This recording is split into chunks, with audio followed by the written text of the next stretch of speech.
एका गावामध्ये खूप रागीट असा एक व्यक्ती राहत होता. एके दिवशी एका ब्राह्मण व्यक्तीसोबत त्याचं भांडण झाल्यानं त्या ब्राह्मण व्यक्तीचा मृत्यू त्या रागीट व्यक्तीच्या हातून झाला. आता एका ब्रह्म व्यक्तीचा मृत्यू आपल्या हातून होणं ही खूप मोठी गोष्ट आहे आणि ह्या दोषामधून आपल्याला मुक्त होण्यासाठी आता काहीतरी करावं लागेल, म्हणून तो खूप व्याकुळ झाला. एका ऋषींनी त्याला याच वेळी कामिका एकादशी व्रताबद्दलची माहिती सांगितली आणि हे व्रत व्यवस्थित पार पाडण्यासाठी सांगितलं.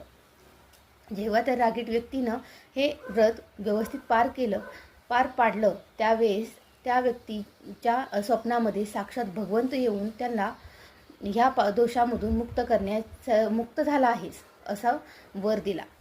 आणि त्यानंतर तेव्हापासून ते आजपर्यंत कामिका एकादशीचं व्रत हे अश्वमेध व्रत केल्याचं जितकं पुण्य आहे तितकं प्राप्त होतं आणि आपल्याला कोणती पापमुक्तता व्हायची असेल तर त्यामधून देखील मुक्ती होते. श्री स्वामी समर्थ.